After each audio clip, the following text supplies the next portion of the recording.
it's something that's gained traction, right? Like people are seeing the benefit of being able to just log on and do things on their own, right? Or being able to just log in and browse your financial plan with your advisor without having to travel to their office or having them travel to you. And just getting things done a lot more quickly, a lot more efficiently. So I'm curious to hear your thoughts on the digital engagement models that are out there, and sort of where we see this space heading.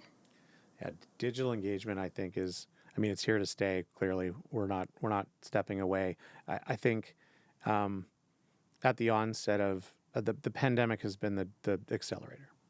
Absolutely.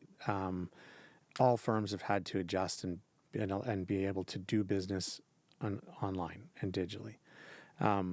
I think there are clients who will still want to meet with their advisors. I think there's advisors who are still going to meet with their clients. Like you said, money's personal, and it can't always be solved through a digital cable. However, I think there's parts of I think what people are starting to realize, advisors as well. So this is another thing you said. People are starting to get comfortable. I think advisors are actually starting to really think about what is the hybrid model, not when do I get to go back to the office, because even if you go back to the office, it's still going to be a hybrid model that you can take advantage of.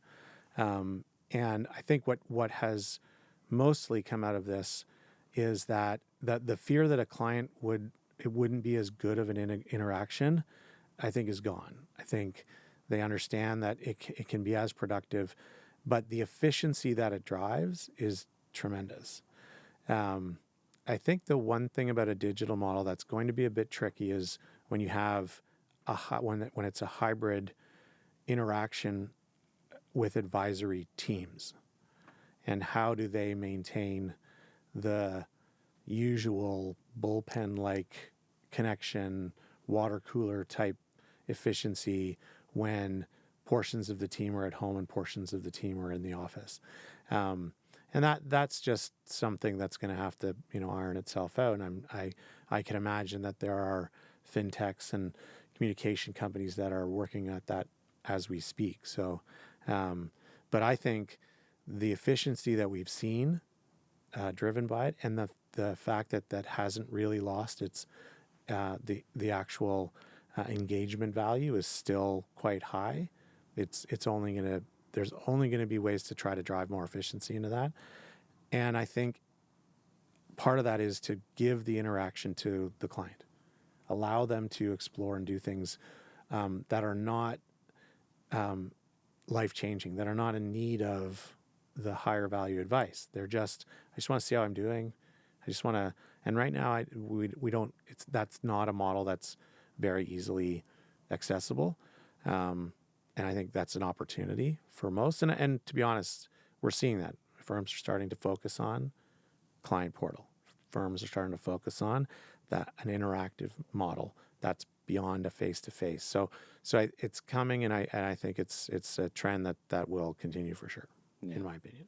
Oh, for sure. What's interesting here is that the industry was ripe for change. And when you think about the landscape that was there, the customer service could be improved significantly. They weren't efficient.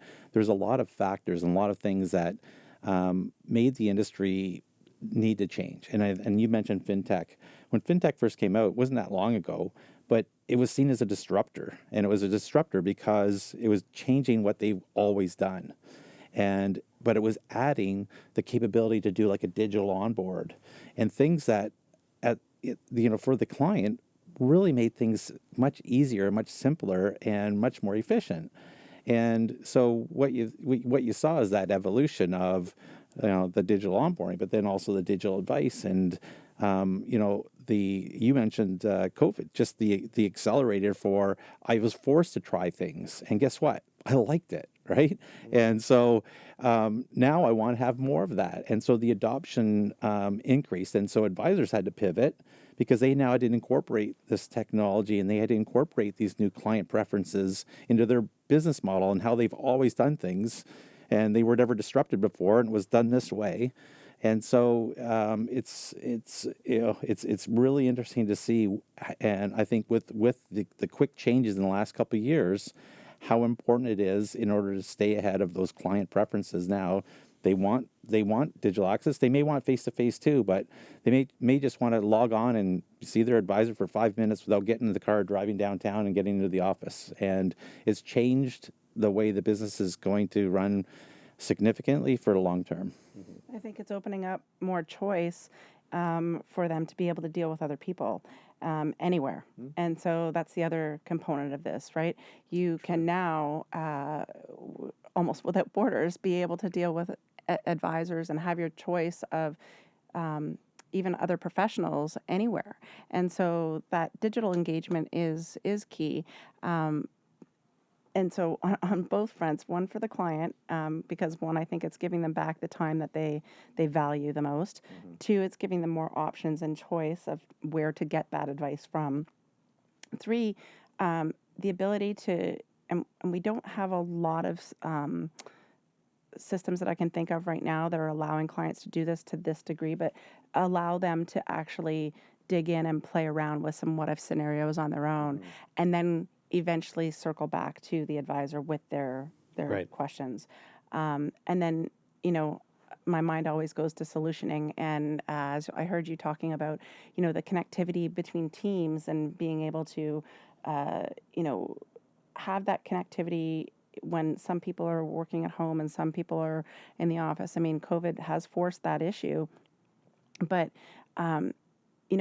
the solution to me is just leveraging CRM more than what they have to date.